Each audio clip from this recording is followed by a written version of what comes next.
오늘은 갈라디아서 1장 11절에서 12절로 제목이 그리스도의 계시로라는 말씀으로 주일 예배를 올려드리겠습니다. 갈라디아서 1장을 한번 찾아봅니다. 301페이지.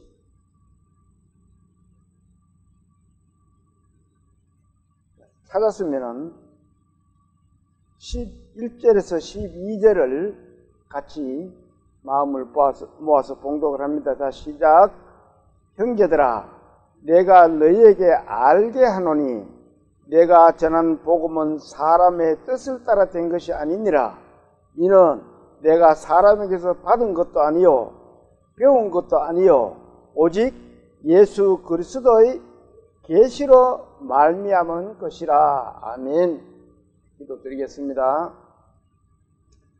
하나님 아버지, 한 주 동안 각처에서 주님께 예배를 올리고 또 주님 안에서 생활을 하다가 이렇게 또 한자리에서 주님의 말씀을 듣습니다.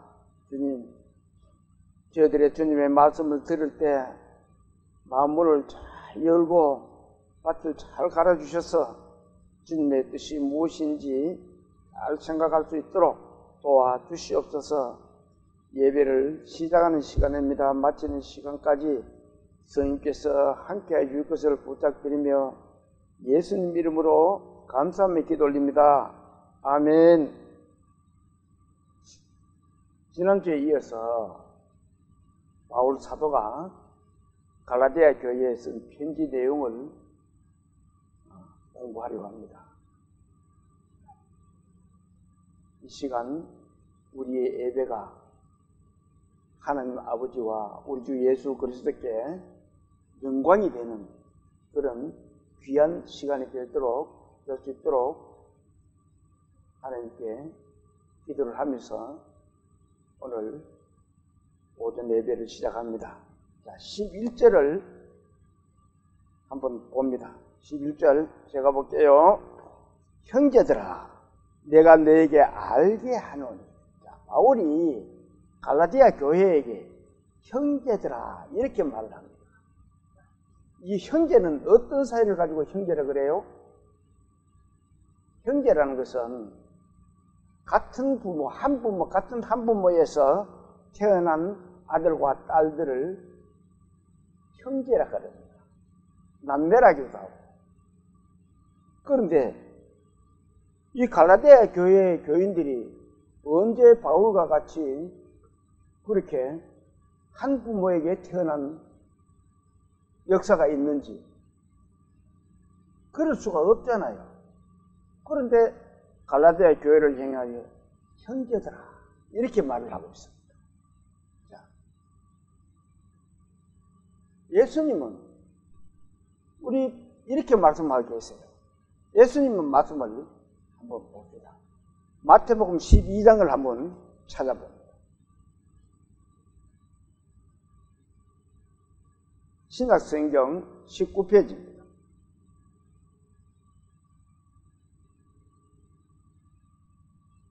찾았으면 46절부터 47절까지를 같이 한번 봉독을 합니다. 자, 시작.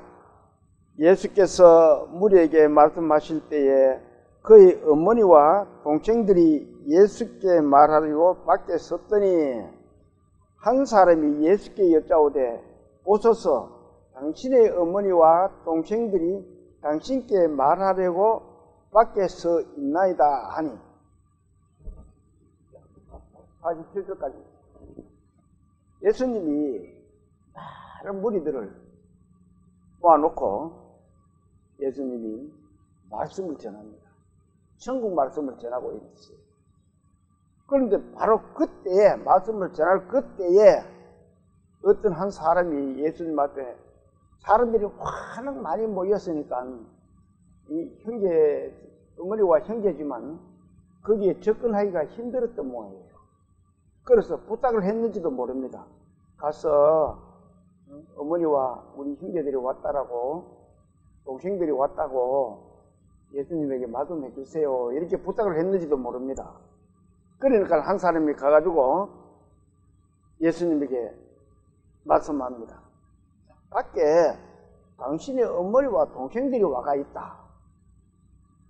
그렇게 예수님에게 말씀하시니까 예수님은 어떻게 말씀하세요? 예수님 말씀을 한번 볼까요? 48절을 같이 또 읽어봅니다. 48절. 자, 시작. 말하던 사람에게 대답하여 이르시되 누가 내 어머니이며 내 동생들이냐 하시고. 어머니와 동생들이 밖에 왔다 그러는데 예수님은 누가 내 어머니와 누가 내 동생들이냐 이렇게 그 예수님한테 말씀하는 사람에게 오히려 그런 말을 합니다.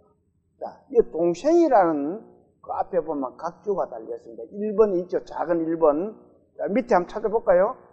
밑에 찾으면 뭐로 되어 있어요? 또는 형제들.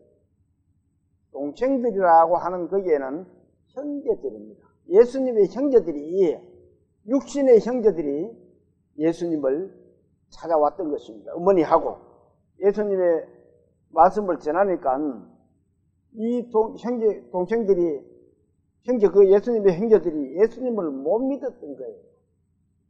믿지를 못해가지고, 그래 찾아왔던 것 같습니다. 49절을 똑같이 한번 읽어볼까요? 48절, 49절 같이 읽어봅니다. 시작. 말하던 사람에게 대답하여 이르시되 누가 내 어머니이며 내 동생들이냐 하시고 손을 내밀어 제자들을 가리켜 이르시되 나의 어머니와 나의 동생들을 보라. 자, 예수님이 손을 쫙 내밀면서 이 사람들을 한번 봐라. 이 사람들이 나의 어머니이고 나의 동생들이다. 형제들이다. 이렇게 말씀하는 거예요. 거기에는 말씀을 듣는 분 중에서는 어머니 같은 분도 계셨을 거고 또 동생 같은 사람들도 있었을 겁니다. 근데 그 사람들을 향해 가지고 이분들이 내 어머니고 동생들이다. 이렇게 말씀하시는 거예요. 언제 그러면은 그분들에게 너희들이 내 형제야? 아니면 요즘 많은 분들한테 당신이 내 어머니예요. 이렇게 인간관계가 형성이 된 적이 있느냐? 없어요. 육신적으로는 아무 관계가 없는 그런 사람들인데 근데 그들에게 이 사람들이 내 형제요, 내 어머니이다. 예수님은 이렇게 말씀하시는 거예요. 이 말씀을 보면은 진짜 찾아왔는 어머니와 형제들은 아니다. 형제고 어머니가 아니다라고 말을 하고 예수님이 전하고 있는 말씀을 전하고 있고 듣고 있는 그 무리들에게는 내 어머니와 내 형제들이다. 이렇게 말씀을 하고 있는 거예요. 여러분들은 그게 이해가 됩니까? 진짜 내 어머니와 내 형제들 두고 내 형제 자매가 아니고 내 어머니가 아니야. 이러면은 그 어머니와 형제들이 들으면 어떻게 했어요? 얼마나 기분 나쁘겠어요? 그러면서 예수님은 이렇게도 말씀하고 계십니다. 50절. 자, 50절 같이 한번 읽어볼까요? 50절. 누구든지 하늘에 계신 내 아버지의 뜻대로 하는 자가 내 형제요, 자매요, 어머니이니라 하시더라. 자, 예수님은 이 육신에 대한 형제, 자매를 말하는 것이 아니고 주님 안에서 영적인 형제, 자매들을 말을 하고 있는 겁니다. 그래서 하나님 아버지의 뜻대로 행한 자가 내 아버지고 형제들이고 동생들이고 어머니이다. 이렇게 말을 하는 거예요. 그러면은 세상 사람들을 다 보면은 형제 자매가 될 수가 있어요, 없어요? 주님 안에 들어가면은 모두가 형제 자매가 될 수 있는 거예요. 그것을 예수님은 많은 무리들 앞에 이야기해 주는 거예요. 어느 누구도 하나님의 뜻에 합당한 사람들은 모두가 형제 자매가 될 수 있다는 겁니다. 자, 그렇다면은 하나님의 뜻, 하나님의 뜻이 뭐예요? 예수님은 또 이렇게 말씀하십니다. 마태복음 28장 9절에 보면은 이렇게 말씀하세요. 같이 한번 읽어볼까요? 예수께서 그들을 만나 이르시되 평안하냐 하시거늘 여자들이 나아가 그 발을 붙잡고 경배하니. 자, 이 말씀이 뭐냐면은 예수님 돌아가시고 사흘 만에 이 막달라 마리아 일행들이 무덤을 찾아갔습니다. 무덤에 찾아가서 그 된 이야기를 지금 하고 있는 겁니다. 그런데 찾아가서 보니까 무덤에 예수님이 없어요.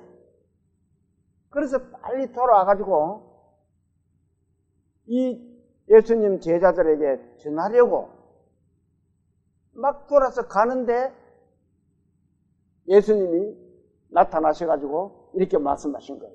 예수께서 그들을 만나 이르시되 평안하냐 하시거늘 여자들이 나가 그 발을 붙잡고 경배를 해요. 예수님이 무덤에 안 계시고 여기 계시는군요.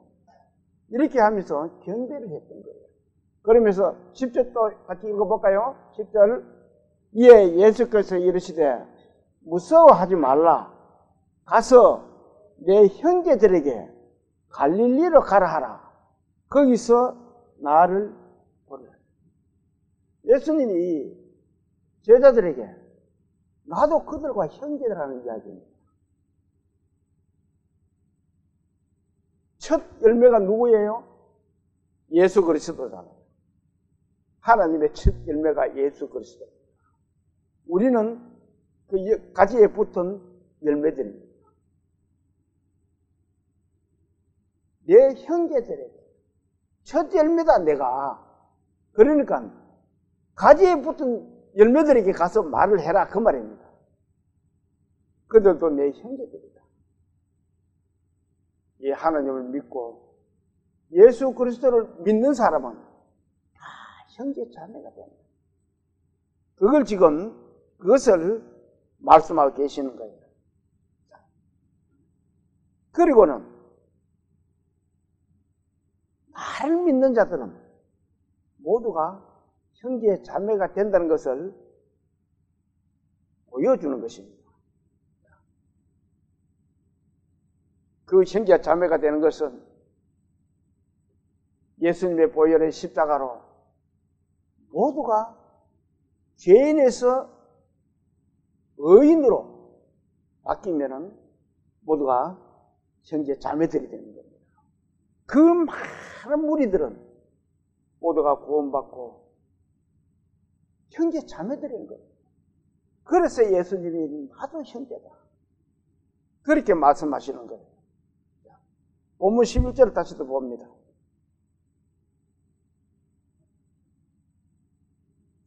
형제들아 내가 너에게 알게 하노니. 자, 형제들아 하고는 내가 너에게 알게 한다. 무엇을 알게 해요? 내가 전한 복음은 사람의 뜻을 따라 된 것이 아니라. 형제들아 내가 너에게 알게 한다. 내가 전한, 바울이 전한 이 복음은 사람의 뜻으로 된 것이 아니다. 그렇게 말씀을 하고 있는 거예요. 바울은 앞에서도 이 말씀을 거듭했지만 여기서도 계속 그 말씀을 하고 있습니다. 그 말을 하고 있는 겁니다. 왜 바울이 계속 그 말을 강조를 해요? 그것은 이 갈라디아 교회에 이 믿음의 복음을 덮어버리는 율법주의자들이 나타나가지고 율법을 전하고 있는 거예요. 그래서 그 율법은 마침이 되었다. 오직 예수 그리스도의 믿음만이 진정한 복음이라는 것을 그들에게 계속 심어주는 거예요. 우리도 구원받은 사람들이 살다 보면은 세상으로 빠져가지고 하나님의 복음을 잊고 사는 사람들이 많이 있습니다. 옛날에 우리가 같이 믿음 생활을 했던 그 많은 영혼들이 다 어디로 가 있어요? 각처로 다 흩어졌습니다. 수천 명이 되는 사람들. 어디서 주님의 복음을 전하고든지 안 그러면 믿음 생활을 잘하고 있으면은 이 세상에서 못 만날지라도 천국 가면 또 만날 수가 있겠죠. 그렇지. 그런데 그래라도 또 잘 믿고 예수님에 순종하고 살면 되는데 그렇지 않고 세상에 묻혀 사는 사람들도 많이 있습니다. 그런 사람들은 어떻게 해야 돼요? 예수님의 복음을 계속 그들에게 전해야 됩니다. 그래서 그들이 정말 다시 눈을 뜨고 다시 귀가 열려서 하나님의 복음에서 어긋나지 않고 오직 예수 그리스도만 바라볼 수 있게끔 해야 된다는 겁니다. 지금 바울이 갈라디아 교회에 하는 내용이 이렇게 쓴 편지 내용이 바로 그것입니다. 그렇게 어렵게 해서 갈라디아 지역에 복음을 전했는데 그 갈라디아 지역에 이 마귀 같은 자들이 나타나가지고는 그 진리의 복음을 덮어버리는 그런 일이 있기 때문에 바울이 이렇게 계속 오직 예수 그리스도의 복음만이 이렇게 말씀하고 말을 전하고 있는 것입니다. 자, 12절에는 이 바울이 또 이렇게 말을 하고 있습니다. 11절 이어가지고 12절에 이렇게 말씀하고 있어요. 12절 같이 읽어볼까요? 이는 내가 사람에게서 받은 것도 아니요 배운 것도 아니요 오직 예수 그리스도의 뭐라고요? 계시로 말미암은 것이다. 자, 바울은 내가 전하는 이 복음은 사람에게 배운 것도 아니고 받은 것도 아니다. 그럼 누구에게 배우고 받았어요? 자, 이 말씀을 한번 볼까요? 사도행전 9장 15절에 있는 말씀입니다. 같이 한번 읽어봅니다. 주께서 이르시되 가라. 이 사람은 내 이름을 위하여 이방인과 임금들과 이스라엘 자손들에게 전하기 위하여 택한 나의 뭐예요? 그릇이다. 이 사람을 누굴 말해요? 사도 바울을 말합니다. 이 사도 바울은 예수님 따라다니면서 교육을 받고 훈련을 받은 사람이 아니고 다메섹에서 예수님을 만나서 예수님에게 명을 바로 받은 사람이에요. 너는 이방인과 임금들과 이스라엘 자손들에게 말씀을 전해라. 그렇게 명받은 사람이 사도 바울입니다. 또 이 말씀 또 한번 볼까요? 16절 말씀입니다. 같이 또 읽어봅니다. 그가 내 이름을 위하여 얼마나 고난을 받아야 할 것을 내가 그에게 어떻게 한다고요? 보이리라. 그래 바울 사도는 이 말씀 전하는 것을 사람에게 배운 것이 아니다. 받은 사람에게 받은 것도 아니다. 오직 예수 그리스도께 직접 받은 거다. 그렇게 말씀을 하고 있는 겁니다. 이 세상에는 정말 신학대학을 잘 나와서 말씀을 전하는 사람도 많이 있습니다. 훌륭한 사람들이 많아요. 그렇지만 신학대학을 못 나와도 정말 하나님의 말씀을 받고 전하는 사람들도 많이 있습니다. 그렇다고 그 사람이 나쁘다, 잘못한다 이럴 수가 없어요. 바울 사도가 어느 신학대학을 나왔어요? 예수님에게 바로 받은 말씀이에요. 이 신학이라는 것은 학문을 공부하는 곳입니다. 대학교 가가지고 대학원까지 가고 거기서 이 성경을 가지고 토론을 하면서 공부를 해가 배운 것이 신학입니다. 그런데 그렇게 전하는 사람도 있고 또 이렇게 바울과 같이 이렇게 복음을 전하는 사람들도 많이 있습니다. 그러면서 바울은 내가 사람에게서 받은 것도 아니고 배운 것도 아니다. 오직 직접 내가 예수님께서 받아가지고 배워서 내가 이 복음을 전한다라고 갈라디아 교회에 이야기를 하고 있는 겁니다. 그러면은 이 갈라디아 교회만 이 성경은 지금 사는 우리에게는 항상 그림자적입니다. 갈라디아 교회에만 그렇게 말해요? 아니에요. 지금 저와 여러분에게도 바울은 이야기를 하고 있습니다. 오직 복음밖에 없으니까 세상에 어떤 어려움과 난관이 있어도 예수님만 바라보고 예수님의 복음만 생각하면서 이 세상을 잘 승리하고 이겨나가라는 겁니다. 우리는 조금만 돌이키면 세상의 눈을 돌리기 쉬워요. 지금 세상 그렇습니다. TV를 틀어도 세상에 안 볼 것밖에 없습니다. 어디든지 다 그래요. 그렇지만 그런 데 빠지지 말고 오직 주님 복음 속에서 살아가는 겁니다. 그러면서 바울이 이렇게 말하죠. 내가 이 받은 것은 그리스도의 계시로 말미암아. 계시가 뭐예요? 계시 한번 볼까요?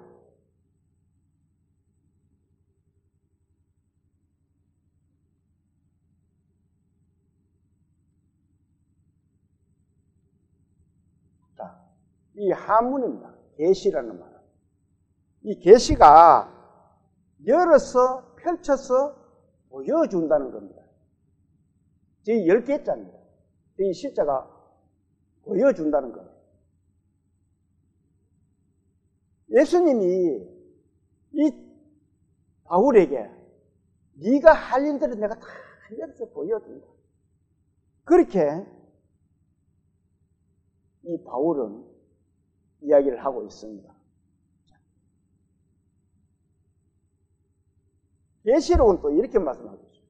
요한계시록에 요한은 우리 성경 제일 뒤에 있는 것이 요한계시록입니다. 그 계시도 1장 1절에 이렇게 계시록에 대한 내용이 기록이 되어 있습니다. 자, 같이 한번 읽어볼까요? 예수 그리스도의 계시라. 이는 하나님이 그에게 주사 반드시 속히 일어날 일을 그 종들에게 보이시려고 그 천사를 그 종 요한에게 보내어 알게. 예수 그리스도의 내용을 천사를 보내서 요한에게 보내어 일을 하게. 요한이 반모섬에서 반모섬으로 휴양을 갔습니다. 우리 2022년도에 우리 반모섬 가봤잖아요. 우리 형제 자매님들하고 모두 거기 반모섬에 요한이 이 요한계시록을 기록한 곳을 저희들은 가봤습니다. 거기서 하나님의 계시를 받은 거예요. 그리스도의 계시라 그러잖아요. 그리스도의 계시를 받고 일곱 교회에 대한 이야기, 또 그 뒤에 천국에 대한 이야기들을 전부 그렇게 기록을 해가지고 있는 기록 내용이 요한계시록입니다. 이 계시라는 것은 이렇게 하나님의 일을 우리에게 보여주는 것이 계시입니다.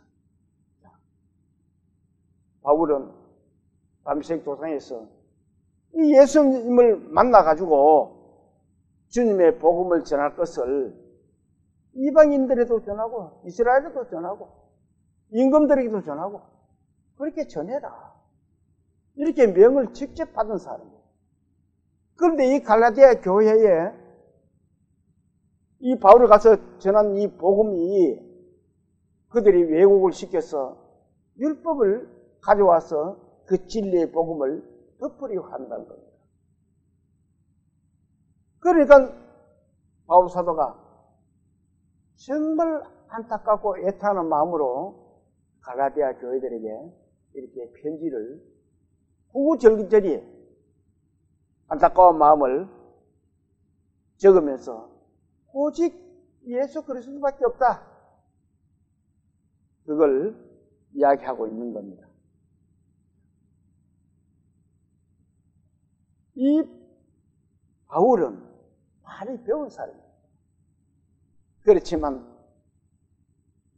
인간의 철학이나 아니면 그 인간의 지혜가 복음을 대신할 수는 없다, 그 말을 계속 전하고 있는 겁니다.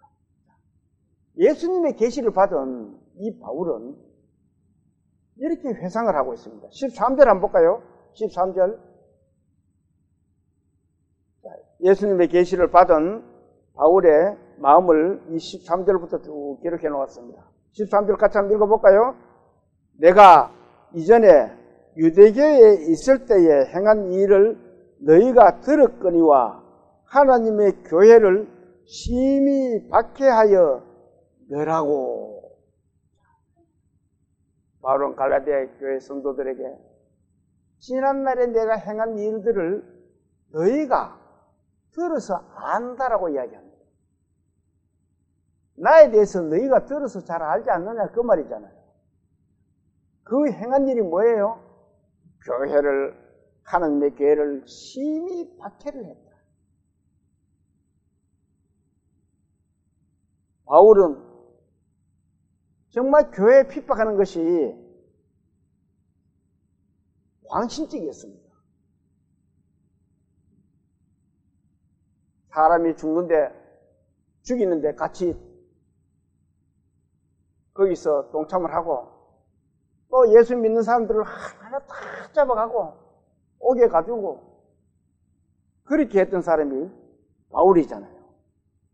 그러면서 바울은 그것이 하나님에 대한 최고의 가치라고 생각했던 겁니다. 하나님을 믿는 것이, 이렇게 하는 것이 최고의 가치야, 그렇게 한 거예요. 그러면서 그 일을 했다는 겁니다. 내가 이것이 제일 잘하는 거야, 하나님 믿는 데서는. 자, 이 말씀 속에 우리는 생각해 보겠습니다. 뭐냐면은 각자가 주님께 받은 은사들이 다 있습니다. 그런데 자기가 이 믿음 생활을 제일 잘한다고 하는데도 그것이 하나님께 제일 잘못한 일이 될 수도 있다는 것을 우리는 생각을 해봐야 됩니다. 바울은 정말 똑똑한 사람이었었잖아요. 그런데 그것이 나중에 예수님을 만나고 보니까 사람께서 배운 것들은 아무 쓸모가 없다, 그렇게 이야기하고 있는 거예요. 바울이 교회를 박해하는 것은 메시아인 예수 그리스도를 대적하는 것입니다. 예수를 대적하는 거예요. 그런가 하면은 결국 그것이 하나님을 대적하는 일이 됩니다. 예수 믿는 그리스도인을 대적하는 것이 예수님을 대적하는 것이고, 예수님을 대적하는 것이 하나님을 대적하는 일이라는 것을 바울은 예수님을 만나고부터 그걸 알았던 겁니다. 바울은 또 14절에 이렇게 이야기를 하고 있습니다. 14절 같이 또 한번 읽어볼까요? 14절. 내가 내 동족 중 여러 영갑자보다 유대교를 지나치게 믿어 내 조상의 전통에 대해 더욱 열심히 유대교를 지나치게 믿어. 과거를 회상하면서 뉘우치는 거예요. 우리도 이런 믿음이 최고야 하면서 했던 적도 있었습니다. 그런데 정말 그것이 하나님의 뜻에 합당한 일이 있었는지를 각자가 한번 또 생각을 해봐야 됩니다. 바울은 예수님을 만나기 전에 이 조상들의 전통을 열심히 지켰던 거예요. 내가 우리 조상들이 이 전통을 내가 이어받아서 열심히 예수 믿는 사람을 잡아다가 옥에 가두고 죽이고 하였다는 겁니다. 구약 시대에는 율법 시대예요. 그러면서 이 구약 시대의 그 전통은 지금도 유대인들은 율법주의자들입니다. 예수를 믿는 사람이 지금 많이 생기고는 있습니다만 현재 유대인들은 율법주의자들입니다. 유대인들은 그래서 이 십계명을 지키려고 노력을 합니다. 이 십계명을 연구하고 지키려고 하던 그 랍비들은 거기다가 613가지의 법을 또 더 추가를 해가지고 그들은 지키고 있습니다. 그런데 그게 지켜져요? 지킬 수가 없습니다. 그것을 지키다 보면은 예수 그리스도를 십자가에 못 박지 않고는 이길 수가 없어요. 예수 그리스도가 그들의 율법 때문에 죽은 겁니다. 결국은 우리 믿음의 그리스도인들을 위해서 돌아가셨지만 유대인들의 손에 죽었잖아요. 유대인의 전통은 결국 인간들이 만드는 그 613개 조항들의 저축이 되도록 그렇게 만들었던 겁니다. 어디 갔다 오면은 손을 씻고 밥을 먹어야 돼. 그 613가지 조항에 들어가 있습니다. 그 십계명에는 그게 없어요. 그 십계명을 더 연구하고 조항을 만들어가지고 그렇게 많이 만들었다는 겁니다. 바울이 갈라디아 교회 성도들에게 자신의 지나온 일들을 이렇게 감정을 들려주는 것입니다. 왜 그러면 지나온 이런 감정들을 그들에게 이야기를 해요? 이것은 율법의 시대가 아닌 지금은 하느님의 은혜로 예수 그리스도의 복음을 믿는 것이 믿는 시대라는 겁니다. 그것을 그들에게 계속 일깨워주는 거예요. 저는 이런 말을 참 잘합니다. 우리가 말씀을 듣고 정말 구원을 받았어요. 그러면은 그 사람이 어디서 자라느냐에 따라가지고 그 사람이 늑대 인간이 될 수가 있습니다. 사람이 태어나면은 그 사람이 누구한테 자라야 돼요? 그 엄마, 부모한테 자라야 됩니다. 그러면은 그 부모 밑에 자라면은 그 자식은 진정한 그 부모의 자녀가 될 수가 있습니다. 그런데 어째 하다가 이게 늑대한테 자라게 됐어. 그러면 어떻게 돼요? 그걸 늑대 인간이라 그럽니다. 왜? 늑대한테 젖 먹고 자라니까 배우는 길은 늑대 소리밖에 못 배워. 늑대하는 행동밖에 못 배우고. 그런데도 뭐예요? 그런데도 사람입니다. 그런데도 사람이에요. 구원받은 믿음의 그리스도인들도 정말 바울과 같이 이렇게 예수님을 만났으면 자라기를 교육을 잘 받고 자라야 됩니다. 어떤 곳에서 교육받고 자라느냐에 따라가지고 그 사람의 믿음의 가치가 있을 수도 있고 가치가 없을 수도 있습니다.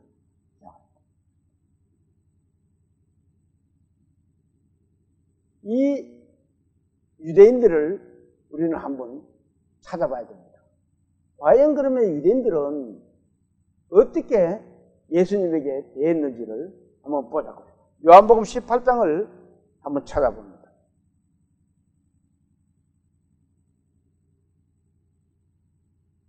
178페이지입니다.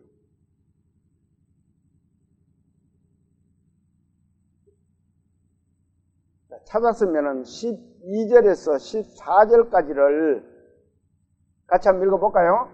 12절에서 14절. 자, 178페이지 시작. 이에 군대와 천부장과 유대인의 아랫사람들이 예수를 잡아 결박하여 먼저 안나스에게로 끌고 가니 안나스는 그의 대제사장인 가야바의 장인이라. 가야바는 유대인들에게 한 사람이 백성을 위하여 죽는 것이 유익하다고 권고하던.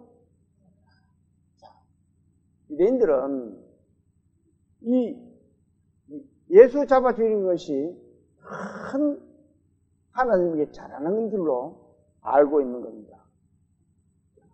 그런 그들은 하나님의 아들인 예수를, 죄 없는 예수를 죄 있는 것 같이 만들어서 십자가에 돌아가시게 합니다.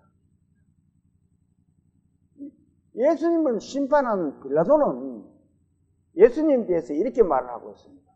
유대인들은 예수님이 죄가 있다라고 이야기를 하지만 이 예수님을 판사죠. 지금은 말하면 판결을 하니까 그 빌라도는 이렇게 말을 하고 있어요. 38절을 한번 읽어볼까요? 38절. 자, 시작. 빌라도가 이르되 진리가 무엇이냐 하더라. 이 말을 하고 다시 유대인들에게 나가서 이르되 나는 그에게서 뭐라고요? 아무 죄도 찾지 못합니다. 예수 그리스도를 죽일 만한 죄 가치가 없다. 죄가 없다. 빌라도는 그렇게 말을 합니다. 그런데도 유대인들은 어떻게 해요? 예수를 죽여야 됩니다. 예수를 죽인데 혈안이 되어 있는 사람들이 유대인들입니다. 그들은 그들의 전통을 만들어 놓고 그 체질 안에서 예수를 죽여야 된답니다. 그러면서 빌라도는 또 이렇게 말해요. 19장 4절을 또 같이 한번 읽어봅니다. 자, 시작. 빌라도가 다시 밖에 나가 말하되 보라, 이 사람을 데리고 너에게 나아오니 이는 내가 그에게서 아무 죄도 찾지 못한 것을 너희로 알게 하려 함이로라 하더라. 자, 이 유대인 무리들 앞에 예수님을 데리고 왔습니다. 세워가지고는 이 사람은 내가 죄를 찾지 못했다. 아무 죄도 없다. 죄가 없음을 너희들에게 알게 하기 위한 거다. 이렇게 빌라도가 이야기를 했지만 유대인들은 그렇지 않았어요. 그래도 예수를 죽여야 된다. 바울도 그 전통을 따라받은 거예요. 그래서 그 바울이 그렇게 이야기를 하고 있는 겁니다. 본문 볼까요? 본문 14절, 15절을 자, 같이 또 읽어봅니다. 내가 내 동족 중 여러 영갑자보다 유대교를 지나치게 믿어 내 조상의 전통에 대하여 더욱 열심이었으나 그러나 내 어머니의 태로부터 나를 택정하시고 그 은혜로 나를 부르신 이가. 바울은 유대교의 대학자인 가말리엘 문화에서 공부를 했었습니다. 거기서도 바울은 수제자였습니다. 가말리엘 문화에서. 그러면은 요즘 같으면 우리나라로 치면은 서울대학, 카이스트대학 이런 정도.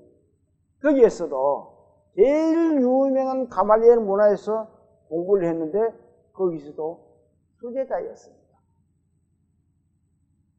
그런데 말씀을 보면은 그 세상의 모든 것들은 다 버렸다라고 바울은 말을 하고 있습니다.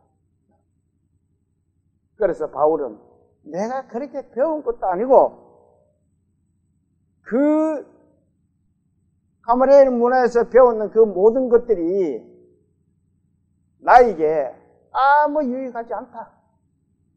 나는 오직 예수 그리스도밖에 없다. 그러면서 너희들도 내가 전한 이 복음을 잊어버리구나. 그렇게 알려주고 증언을 하고 있는 것입니다.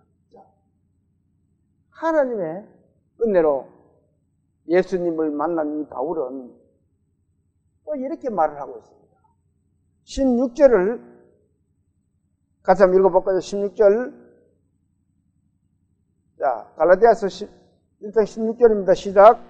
그의 아들을 이방에 전하기 위하여 그를 내 속에 나타내시기를 기뻐하셨을 때에 내가 곧 혈육과 언언하지 아니하고. 자, 바울은 이방인들에게 복음을 전하기 위해서 사도로 부르셨다고 지금 말을 하고 있습니다. 지금 우리에게 전해진 이 귀한 복음은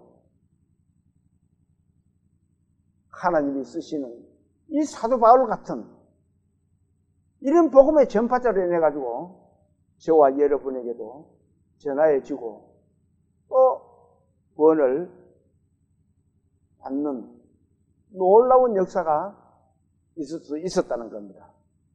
그런데 우리는 예수 믿고 구원받으면 어떻게 해요? 누구에게 제일 가장 먼저 전할까요? 내가 구원받았으면, 예수 믿고 구원받았으면 누구한테 가장 먼저 전할까요? 내 가족들에게, 내 혈육들에게. 그런데 바울은 뭐랄까요? 내가 곧 혈육과 언론하지도 않아. 그러면은 내 혈육한테 빨리 가가지고 거기 가서 이 복음을 전해야 되는데 바울은 그렇지 않았다는 겁니다. 그리고는 그 혈육에도 말도 하지도 안 하고 어디로 갔다 그래요? 17절 같이 한번 읽어봐요. 17절. 또 나보다 먼저 사도된 자들을 만나려고 예루살렘으로 가지 아니하고 아라비아로 갔다가 다시 다메섹으로 돌아. 바울은 그 누가도 혈육과도 언언하지도 않고 그 누가도 언언하지도 않고 또 자기보다 먼저 사도된 자들을 찾아보지도 않고 어디로 갔다고요? 아라비아로 갔다가 다메섹으로 갔다. 이 다메섹이 어디 있는지 지도를 한번 봅시다. 다메섹은 여기에 북이스라엘 이쪽에 옛날에 있었던 지도입니다. 저기에가 다메섹입니다. 그리고 지금은 여기가 시리아 영토인 다마스커스를 이 다메섹이라 그랬습니다. 지금은 이 시리아의 영토가 되어 있습니다. 여기에 아라비아가 어딘지는 내가 성경의 문헌들을 또 다른 어떤 문헌들을 다 찾아봐도 확실한 지역이 잘 모르겠더라고요. 여기도 하고 저기도 하는데 저는 뭐 정확한 그게 아니라 가지고 제가 말씀을 드릴 수가 없습니다. 대충 저는 여기에 있었겠구나 하는 생각은 하고 있지만 그것이 명확하지 않기 때문에 제가 이야기할 수는 없고, 다음은 다메섹, 다마스커스. 지금도 지금 다마스커스입니다. 저 다마스커스로 갔다라고 이야기를 하고 있습니다. 자, 그런데 왜 바울이 아무에게도 이야기를 하지 않고 아라비아와 다마스커스로 갔을까요?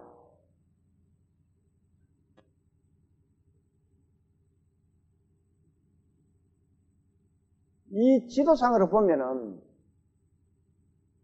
바울이 다마섹 도성에서 여기에서 구원을 받았습니다. 길 가다가 예수 그리스도를 만났던 것입니다. 18절, 19절을 한번 봅니다. 18절, 19절. 그 후 3년 만에 내가 게바를 방문하려고 예루살렘으로 올라가서 그와 함께 15일을 머무는 동안 주의 형제 야고보 외에 다른 사도들을 보지 못하였다. 자, 그 후 3년 만에 바울은 1, 2년도 아니고 아라비아의 다메섹에 그쪽에서 아무도 만나지도 않고 3년 동안이나 있다가 그 후에 예루살렘에 올라가서 게바를 만나러 갔다. 게바가 누구예요? 베드로입니다. 네. 게바는 베드로를 말하고 있습니다. 거기 가서 베드로를 만났다는 거예요. 그러면 과연 이 바울은 3년 동안 아라비아와 다메섹으로 해서 무엇을 하고 있었을까요? 저는 참 궁금했습니다. 말씀을 듣고 나면은 자기가 구원을 받으면은 즉시 반응을 하잖아요. 우리는 이건 누구에게 전해야지 하는데 역시 바울은 큰 그릇이었습니다. 이 성경의 3대는 참 중요합니다. 예수님이 얼마 만에 살아나셨어요? 3일 만에 살아나셨습니다. 그동안에 잠자고 있었던 거예요. 그 잠잤던 것이 하나님께 딱 갔다 온 거예요. 저는 이렇게 생각해 봤습니다. 바울은 사도들을 만나기 3년 전에 3년 동안 이 이방인들을 향한 하나님의 뜻을 전하기 위해서 하나님께 기도를 하는 시간이 아니었겠느냐. 그러면서 하나님에게 말씀을 받는, 말씀 공급을 받는 교육으로 3년 동안에 그 아라비아에 가 있었지 않았겠느냐. 그런 생각을 저는 한번 해보았습니다. 이 내용을 보면은 저는 이런 생각을 해요. 말씀을 전할 수 있는 사람이나, 말씀을 받은 사람은 정말 주님 앞에 이렇게 무릎을 꿇고 길게 기도를 하는 그런 것도 필요하겠다는 생각을 해봤어요.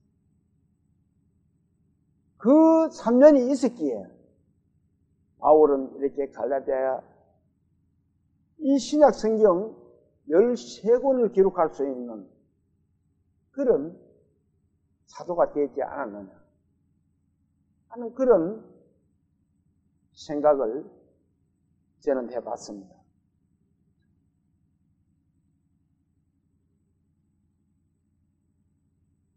이 갈라디아서 24절까지를 집에 가시거든.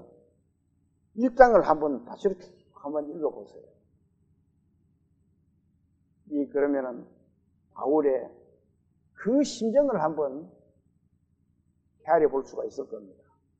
이 바울의 마음은 결국 우리 구원받은 우리 그리스도의 마음과 똑같습니다.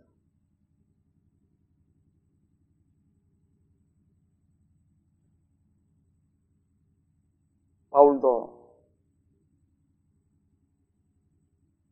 계시를 받았다고 이야기했습니다. 이 계시는 바울로 받은 게 아니고 저와 여러분도 계시를 받았습니다. 계시를 받았습니까, 여러분? 어떻게 계시를 받았어요? 이렇게 묻는다면은 갑작스럽게 당황해지겠죠. 우리는 이 기록된 성경 말씀으로 계시를 받은 겁니다. 우리에게 계시는 이 성경 말씀이 계시예요. 저와 여러분들은 하나님의 큰 은혜로 구원받고 이 계시를 받은 사람입니다. 우리도 바울과 같이 주님의 복음을 열심히 전하는, 바울이 계시를 받고 주님의 말씀을 전했듯이 우리도 주님의 말씀을 열심히 전하는 우리 믿음의 성도들 다 되시기를 소망하면서 오늘 오전 예배를 마치겠습니다. 기도 드릴게요. 천지 만물을 지으시고 인간의 생사 화복을 주관하신 하나님 아버지, 오늘 바울 사도의 자기 회상과 또 복음을 위해서 애쓰는 모든 모습들을 보고 공부하였습니다. 저희들도 모두 성경 말씀의 계시를 받은 사람들입니다. 그렇다면 저희들도 바울과 같이 주님의 말씀을 열심히 전할 수 있는 그런 우리 믿음의 성도들 될 수 있도록 도와주시옵소서. 각처에서 말씀을 듣고 계시는 모든 사람들에게도 주님, 그 가정의 화목과 화평과 평안을 누릴 수 있도록 도와주시고, 그들에게도 주님의 큰 은혜로 주님의 계시가 활짝 열릴 수 있도록 주님 도와주시옵소서. 저희들의 모든 일들과 남은 삶을 주님께서 간섭하여 주시고 이끌어 주실 것을 부탁드리며, 우리를 구원하신 예수 그리스도의 이름 받들어 감사하며 기도 올립니다. 아멘.